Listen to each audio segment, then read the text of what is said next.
35 Somalian കടൽക്കൊള്ളക്കാരെ Mumbai പോലീസിന് കൈമാറി. Customs immigration നടപടിക്രമങ്ങൾക്ക് ശേഷമാണ് ഇവരെ കൈമാറിയത്. പൈറസി വിരുദ്ധ ഓപ്പറേഷനോടനുബന്ധിച്ച് ഇന്ത്യൻ നാവികസേനയുടെ INS കൊൽക്കത്തയാണ് കടൽക്കൊള്ളക്കാരെ പിടികൂടിയത്.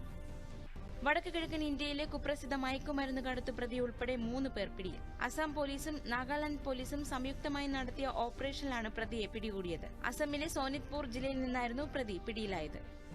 ഒഡീഷയിലെ ഭുവനേശ്വറിൽ ഒരു റെസ്റ്റോറന്റിൽ തീപിടുത്തം. കോർപ്പറേറ്റ് കെട്ടിടത്തിന്റെ 4ാം നിലയിലുള്ള റെസ്റ്റോറന്റിലാണ് തീപിടുത്തമുണ്ടായത്.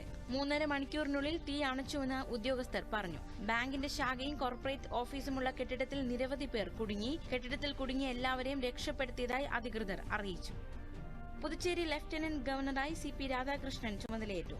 പുതുച്ചേരി രാജ്നിവാസിലാണ് സത്യപ്രതിജ്ഞാ ചടങ്ങ് നടന്നത്. മദ്രാസ് ഹൈക്കോടതി ചീഫ് ജസ്റ്റിസ് SV ഗംഗാപൂർവാല സത്യവാചകം ചൊല്ലിക്കൊടുത്തു.